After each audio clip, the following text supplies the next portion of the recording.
Who do we think we are? It's new John Legend featuring the boss, Ricky Rouse. This is Fresh Juice on Juice Radio, your urban music refreshment. My name is D-Money. You can follow me on the Twitter at D-MoneyJuice. We got a couple guests in the building. They just dropped an EP together called The Fresh Start. Shelton Harris and Tyler Dopps. How are you guys doing today? Good, man. It's been a long, slow day, but we're happy to be here now. Doing very well. Long, slow day, nothing happened, or long, slow day music video. It's just a lot of tedious, retake after retake. Music video. This is interesting because we don't have any videos that have come out from the project yet. What video is this for? It's for Wake Up. Wake Up. Okay. The single. Because easily like the lead track off of the EP that really popped us out. Yeah, I think we played that a little bit a while back, definitely. How did you two guys meet? Through a mutual friend, actually. I was making beats for this dude for a couple months. He introduced me to Shelton. It was right after he got off the tour with Mac. Yeah. And I don't know, we gravitated toward each other as friends, and then just the music just... This is how it really happened. No, I'm kidding. That's how we met. So Tyler's giving you the bullshit. No, yeah. That's how we met. How we started working together was really like I was coming back. I was about to do my first real show at the Crocodile, and I needed more original material. I was very new at the time, just doing a lot of covers, remixes, types, mixtape stuff. Right. And I'm like, I need more songs. I hit him up for a beat, which ended up being The Reason, which is a song off of Nothing Better, the last EP. And he ended up just like after that show, we just kind of clicked, and he just started giving me more beats, which he actually ended up producing half of Nothing Better. Yeah, so half of the beats on there actually his, and after that it was just kind of like this is a lot easier and a lot more productive than just trying to fish out producers over the internet and stuff. Yeah. I actually heard a story that's how Ryan and Mac actually met, just through a mutual friend. It's pretty similar. And they basically they started working together a little bit more. Exactly. I mean, you throw one beat, and then after that, it's like, cool, let me get another one. And the next thing you know, you're doing entire projects. Yeah, definitely. What is one word you can say about your partner? The best thing that you like about them? You're going first. Come on. What is the best thing you like about Tyler? It's hard to put it in a word, but it's that he's a couple years younger than me, but it doesn't at all seem like it. Okay. He's we're always on the same page. Okay. He's I don't know, and he's hella good at making beats. That's pretty cool. Okay. That is a very just one word. One word. If I could do Sheldon's cheating. If I could do a phrase, it would be easier. You can't do a phrase. A word. One word. You cheated. Don't hold the rules if you're cheating. How about hardworking? Hardworking. Very hardworking. That's a good one. That's my word for him too. You nutshelled what I said. Yeah, definitely. And speaking of Nothing's Better, that was it your first official EP or what? Yeah, it was my first original project. Prior to that, I put out a very, very janky mixtape some months before that, and it was way back early 2011, and it was just not popping. I did not really know myself musically. I was just putting out. You could hear a little bit of J. Cole in me, you could hear Wale in me, you could hear Tyga in me, you could tell who I was influenced from directly. But Nothing Better was the first time when I was like, okay, time to really, see what it's like for me to just rap, not copying someone else's style. And so like I said, took some beats from him, Trace, the engineer, recording all of our stuff, showed me some beats as well. And I just, started, just listening to beats over and over again, writing, obviously, and that was the first thing that was mine, to call mine. Yeah, exactly. And I think I read somewhere, it might have been on your page or your website or whatever, it convinced you to actually be serious about rap. Yeah, the project. That project, I did not at all, because when I first got into it, it was just for fun, really. It was just to kind of see what we could do. Yeah. And that project that just made such a big splash, and people just loved it, and was like, "What's next?" And I'm like, "What's next?" I'm like, I didn't even really consider what's next. Right, exactly. I didn't know there was going to be a next. Yeah. But it was, it was just well, shit, I love doing this. I want to keep doing it. So how would you say you've grown since that project to today? finding a more original sound. Yeah, that one has a mix of styles on it. It's got like, you can probably listen out and without us telling you could probably tell which beats Tyler made and which ones were just, you know, internet beats. Right. Because it's just, there's just two different sounds to it, and me and him work pretty closely on the beats. Like, he'll show me like the bare bones of it, and I'll be like, oh, you should add this or tweak this, or that's cool, you know, like that way we really get just, you know, both of our opinions on the beat. So definitely this new project's a lot more of one sound that we're developing. Yeah, definitely the Fresh Start EP. We're about to play a joint from that right now. It's called Diamond in the Rough. We're going to speak a little bit more with Shelton and Tyler in a little bit on Juice Radio's Fresh Juice.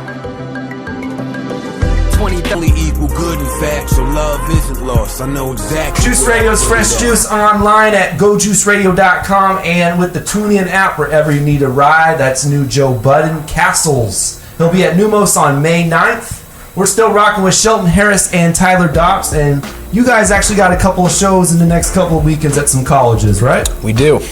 Got one at University of Washington on the 5th of April, and then one at Wazoo on the 7th. And this weekend, you're actually going to be back here in Tacoma, right? Yes, at UPS. We're playing a free show at the Brake Lights on Saturday.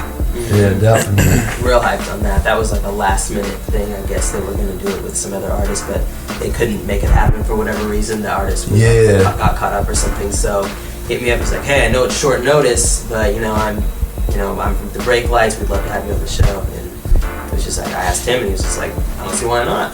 Right. Because I mean, we played a small show in Tacoma a while back, and the turnout wasn't great. We didn't really have a Tacoma fan base. Yeah. But we're seeing a lot more feedback with this one. A lot more people. There. Yeah, definitely this weekend, Saturday, right? Mm-hmm. All right. Well, speaking of tours, though, we mentioned Macklemore earlier, so obviously this is the big thing. We got to discuss it. How does a kid like you get to open up for Macklemore? This was before, obviously, 4 times platinum and all that stuff, but still, he was still pretty big at that time. You know, I asked myself the same question when it happened. I actually, it's very, very random how I met him. I was at a skate park called Inner Space over in Fremont in Seattle. And Matt came through looking for some kids to be in his Irish Celebration music video. This is way back 2011, like early November 2011. Okay. And even before that, I think. Anyways, he's looking for kids to be in the video, and I happened to know the dude who was working at the skate park at the time, which was close friends with Mac, and he was like, oh, well, this is my friend Shelton, and he introduced me to him, and it was just super random because I had just been to his show at the Paramount a few days before that, and so I was like, oh shit, I just saw you, like, yeah, of course I know who you are. And then anyways, we did the video. I don't know why we stayed in touch, probably just because I thought it was cool that I was talking to Macklemore. A little bit of a fanboy. Yeah, exactly. That's probably the only reason we stayed in touch at the time.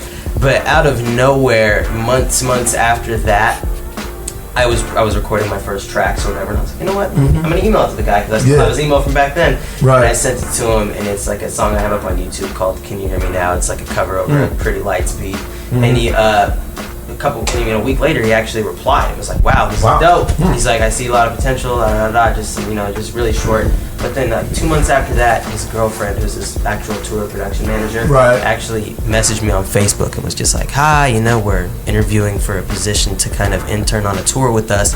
Would you like to, was that something you'd like to be a part of? And I was just like, what? I was literally like about to go to work, and like I'm sitting there about to leave out my door to go to work, and I read that message, and I'm like, what? So just the whole time of work, I'm thinking about this, like, what if I actually did this? Like, there's no way I'm gonna do this. There's no way I'm gonna get that position, because it was to like be like just a stagehand and to DJ for Experience, who was the XP, who was the opener of the tour. Right. And I'm like, I don't know how to DJ. I was like, I have a laptop, if that helps. But she's like, download this program and play with it, and best of luck. And when you come to the interview. Yeah. And I got there, and it wasn't an interview at all. It was just, there was nobody else there. It was just me and Mac and Ryan and Trisha, and all they asked was, how does your family feel about you leaving for a month? Are you prepared for everything that's going to happen? Could you financially support yourself for a month? And after just yes, and yes, they were like, all right, well, welcome aboard. It was just, and I'm like, what? It's just crazy. So, I mean, it was an incredible experience. I mean, I did end up getting to perform a little bit. I ended up, I wrote a verse to one of Experience's songs, who was the main opener, and so I got to perform that every night, which was incredible, because that, hands down, has played a huge role in what I'm doing now, because there's just kids from all over the country that are like, yeah, I remember you, and they listen to my music now. So nice. What has Mac taught you as being like an artist? To be real, just to be, to not, do what people expect you to do, to not do what's selling, to just actually stop and think about, like, what relates to you, and what do you want to make music for, and then just like little industry stuff, like, like the fact that he's killing it independent right now, like, I know that I used to think getting signed was the thing to do, and that's how I thought that's what success was. When I first started rapping, I was like, I just need to get signed and I'll be good. But, obviously, and he's not the only one that's showing that. You look at artists like Mac Miller and, like, how Kendrick Lamar was first starting up unsigned. Like, obviously that's not necessary anymore. Right? Yeah, definitely. Is he still in touch with you? Is he still giving you hints every now and then, mentoring you maybe? Sometimes I use the word mentoring, but it's not like a direct thing where he's like, I'm going to teach you about this. Or right. It's just the fact that they allow me to be up close to the things that they do. Like, I'm on set for a lot of their videos and stuff. Nice. So it's more so just being there firsthand while watching what he's doing. That's how I'm learning. So they're a little back and forth here and there, but he's out touring the world or ruling the world right now. So he's taking over the game, so I'm just kind of letting him do his thing. Yeah, definitely. About this EP though, definitely. We are going to see a video, right? Too. What is going to the Wake Up video? What kind of premise are you guys going with? It's going to be, there's going to be a little bit of a compilation aspect to it. It's pretty much just, because the song Wake Up, it kind of sums up everything that's happened up until this point. Right. And so we just want the video to reflect that, I guess, is the best that we can. So there'll be live show footage, but and then there'll be footage of just me, like, alone. Obviously, like music video, rap shots, but then there'll be, like, a decent amount of candid footage. Yeah, for sure. It's just like a reflection song, kind of. It's just like, damn, like, how did we go from a year ago doing nothing to, like, all of a sudden doing what we're doing? Yeah. It's just a video that just kind of expresses how we feel about that build up. It almost sounds like the whole EP has that theme to it, actually. The whole EP, and then that's true. That's the best sum up of it. Yeah. Definitely. Wake Up's like the summary. If you wanted to get a taste of what we're all about, that's kind of the song to show. All right. Well, you guys going on tour together anytime soon? I don't know. We're doing a lot of shows. I wouldn't call it a tour because it's not organized in that way. Yeah. We're definitely trying to do it. We'd love to do a tour, but we don't have that national reach yet to do it ourselves. I think the first step would be to definitely, open for an artist, and definitely expand that fan base, because we can't just go to, somewhere in, like, Montana and bring 200, 300 people out to see just us, Right. So we're still just going to keep putting out material. Yeah, you've definitely had that rare opportunity with Macklemore to begin with. Yeah, exactly. Like, we're at a point now where, we can do a show here in Seattle and it'll be successful, but, that's what really shows what you can do, is can you leave the state and do that same thing? Yeah, definitely right there. All right, well, on that note, thank you guys for coming through, man. It's been a good interview. We're going to move on to some more new music. This one's from Kelly Rowland. She's trying to keep up with Beyonce. Produced by Mike Will. Made it. Killing it in the R&B production lately. This one's called Kisses Down Low.